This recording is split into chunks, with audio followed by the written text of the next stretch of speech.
नमस्कार, SPT nation पर आपका स्वागत है। पेश है 11 जून बुधवार देश भर की 15 बड़ी खबरें। सबसे पहले एक नजर डालते हैं आज की हेडलाइंस पर। लिक्विड ऑक्सीजन लीक होने से फिर टला एक्सियोम 4 मिशन। गुजरात रथ यात्रा 27 जून को 15 लाख लोग जुटेंगे, एआई मैनेज करेगी भीड़। यूट्यूबर ज्योति मल्होत्रा का चाइना टूर विवादों में। डोटासरा बोले सीएम श्रीगंगानगर में उपचुनाव करवाएं।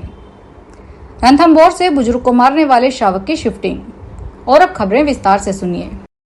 इंटरनेशनल स्पेस स्टेशन के लिए लॉन्च होने वाले एक्सियोम 4 मिशन चौथी बार टाल दिया गया है। आज इसे भारतीय समयानुसार शाम 5:30 बजे लॉन्च किया जाना था। इंडियन स्पेस रिसर्च ऑर्गेनाइजेशन ने बताया कि फ्लोरिडा के केनेडी स्पेस सेंटर से स्पेस एक्स के फॉल्कन 9 रॉकेट की लॉन्चिंग से पहले बुधवार सुबह लॉन्च व्हीकल के बूस्टर स्टेज की परफॉर्मेंस चेक की गई। इस दौरान लॉन्च पैड पर 7 सेकंड का हॉट टेस्ट किया गया।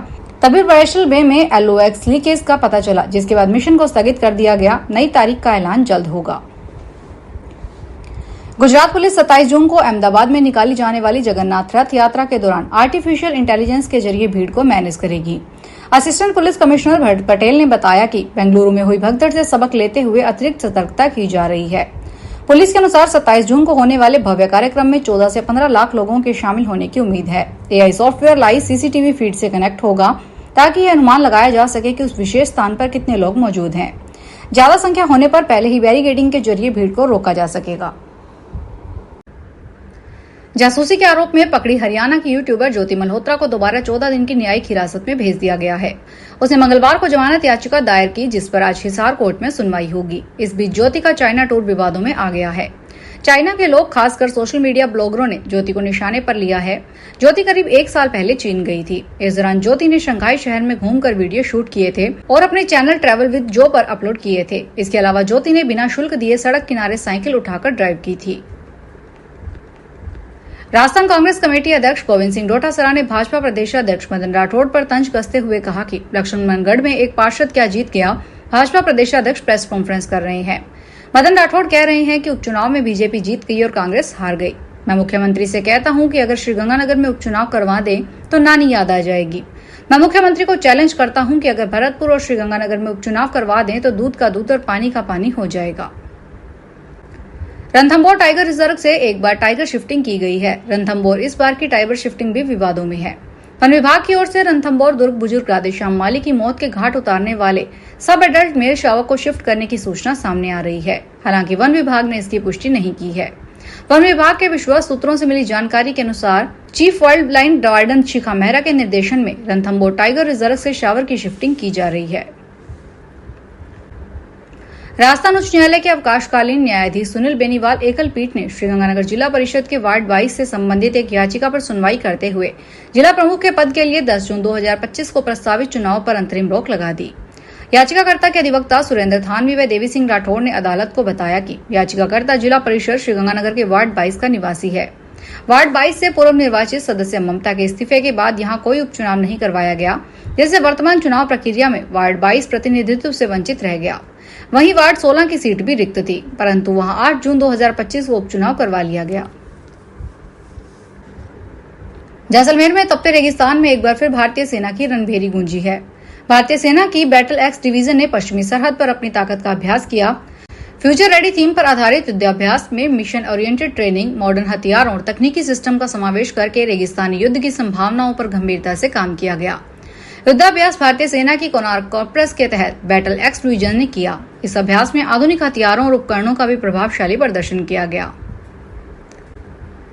बिट्स पिलानी की महिला प्रोफेसर ने 7 करोड़ 67 लाख रुपए की साइबर ठगी के हाई प्रोफाइल मामले में सीबीआई ने 4 आरोपियों के खिलाफ जुन्नू से सीजेएम कोर्ट में आरोप पत्र दाखिल किया है। यह मामला वर्ष 2024 में सामने आया था, जब प्रोफेसर श्रीजाता डे को डिजिटल माध्यम से डराकर और मानसिक रूप से बंधक बनाकर बड़ी रकम की ठगी की गई थी।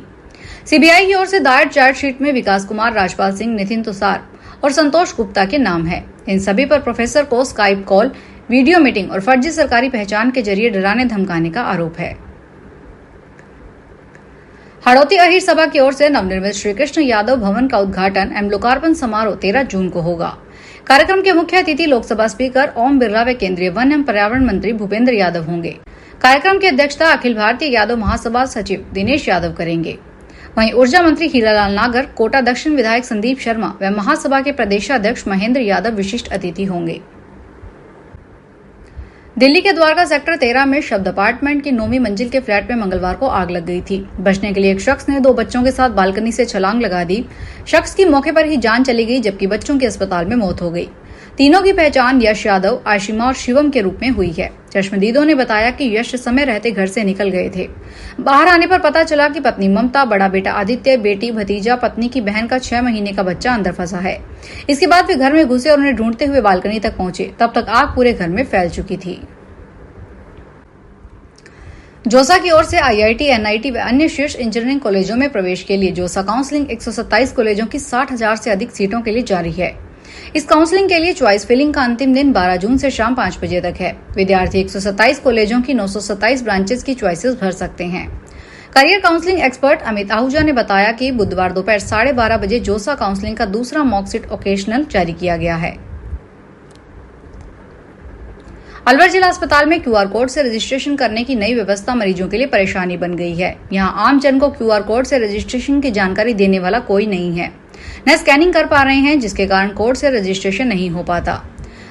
मरीज व परिजनों ने कहना है कि क्यूआर कोड स्कैन करने में अधिक समय लग रहा है, जबकि पहले सीधी कतार में लगकर रजिस्ट्रेशन आसान होता था। कई बार स्कैन करने के बाद मोबाइल में ऐप इंस्टॉल करने का निर्देश आता है, जिससे असुविधा और बढ़ जाती है। कुछ मरीजों के पास एंड्रॉइड मोबाइल ही नहीं होता। नागौर नगर परिषद के वर्तमान सभापति मीतू बोथरा के खिलाफ अविश्वास प्रस्ताव के लिए भाजपा और कांग्रेस दोनों दलों के पार्षद एकजुट होकर आज जिला कलेक्टर कार्यालय पहुंचे।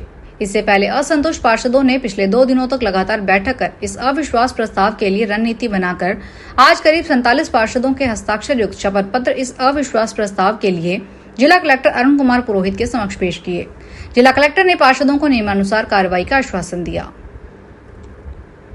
खाद्य सुरक्षा मानकों की अनदेखी करने वाली फर्मों पर बीकानेर जिला प्रशासन ने एक बार फिर सख्त कार्रवाई की है। दूध, दही, घी, मावा और रिफाइंड कोकोनट ऑयल के सैंपल निम्न मानकों पर पाए जाने और मूंग पापड़ मिक्स ब्रांड पाए जाने पर एडीएम प्रशासन राम अवतार कुमावत की ओर से संबंधित फर्मों पर 7,75,000 का जुर्माना लगाया गया है। एडीएम प्रशासन कुमावत ने बताया कि बीचवाल इंडस्ट्रियल एरिया स्थित फर्म मैसर्स मोहनलाल आशीष कुमार, लक्ष्मीनाथ घाटी बड़ा बाजार स्थित फर्म मैसर्स लालजी दूध भंडार, लक्ष्मीनाथ मंदिर रोड पर स्थित फर्म मैसर्स गायत्री दूध भंडार, गंगा शहर के चोपड़ा बाड़ी रास्ता स्थित मैसर्स वकील मावा भंडार और नोखा में फर्म मैसर्स बीकानेर मावा भंडार व मैसर्स जसनाथ मिल्क भंडार पर 25,000 का जुर्माना लगाया गया है। जोधपुर शहर की हाईलाइन के लिए ट्रैफिक को सुगम करने के लिए वर्ष 2019 में शुरू की गई महत्वाकांक्षी प्रोजेक्ट एलिवेटेड रोड बरसों तक शहर की राजनीति के केंद्र में रही, लेकिन अब इसके मूर्त रूप लेने का समय आ गया है, क्योंकि केंद्र सरकार की ओर से जोधपुर शहर में 7.633 किलोमीटर लंबे 4 लेन एलिवेटेड रोड के निर्माण के लिए 1243 करोड़ रुपए की स्वीकृति दे दी गई है। यह ऐतिहासिक निर्णय है, जो न केवल राजस्थान के दूसरे सबसे बड़े शहर की यातायात व्यवस्था में क्रांतिकारी परिवर्तन लाएगा, बल्कि वर्षों से चली आ रही राजनीतिक कूटनीति का भी अंत करेगा। फिलहाल इस बुलेटिन में इतना ही, फिर हाजिर होंगे बड़ी खबरों के साथ।